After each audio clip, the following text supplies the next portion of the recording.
محترم جماعت، ہمیں اس بات کو سمجھنے کی ضرورت ہے کہ اللہ کے ہاں اچھا انسان کون ہے۔ چنانچہ حضرت موسیٰ علیہ السلام نے اللہ رب العزت سے پوچھا، اے اللہ مجھے وہ شخص بتلا دیجئے جو تجھے مخلوق میں سب سے زیادہ پیارا ہے۔ اللہ تعالیٰ نے فرمایا، اے موسیٰ مجھے وہ شخص سب سے زیادہ پیارا ہے جو کسی مومن کے کانٹا لگنے کی خبر پا کر اس طرح غمگین ہو گویا خود اسی کو کانٹا لگا ہے، یعنی کانٹا کسی اور کو لگا، غم یہ محسوس کر رہا ہے۔ جس بندے کے اندر امت کا یہ غم ہوگا وہ سب سے اللہ کو پیارا ہوگا۔ اب اس پیمانے پہ ہم اپنے آپ کو تولیں کہ ہم دوسرے کا غم کتنا محسوس کرتے ہیں۔ ہم تو بے حس لوگ ہیں، ہمیں احساس ہی نہیں ہوتا، دوسرا تکلیف میں ہوتا ہے، پریشانی میں ہوتا ہے، اور ہم آرام سے اپنی زندگی گزار رہے ہوتے ہیں۔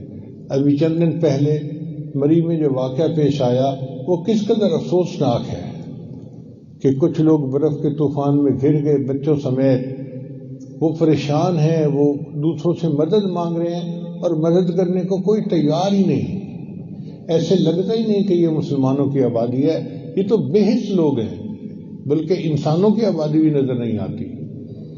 ایسے بھی تھے ہوٹل والے کے 5,000 والا کمرہ انہوں نے کمرے کا کرایہ 50,000 پر نائٹ کر دیا،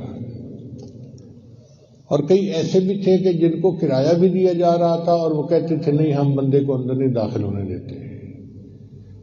حالانکہ مری والے بھائیوں کے لیے اللہ نے خاص مہربانی کی تھی کہ کچھ لوگوں کو تکلیف میں ڈالا اور ان کو موقع دیا کہ اگر تم ان کی مدد کرو گے تمہاری آخرت ساری جو ہے وہ ٹھیک ہو جائے گی۔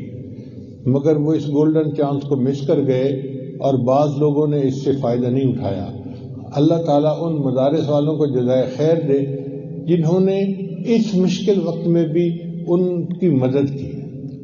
وہ مساجد کھول دی، مدارس کھول دیے، اور جس حد تک وہ مدد کر سکتے تھے انہوں نے مدد کی۔ یہ ہے صحیح انسانیت، اور یہ صحیح انسانیت ایمان والوں میں ہی ہوتی ہے جو مدارس والے ہوتے ہیں۔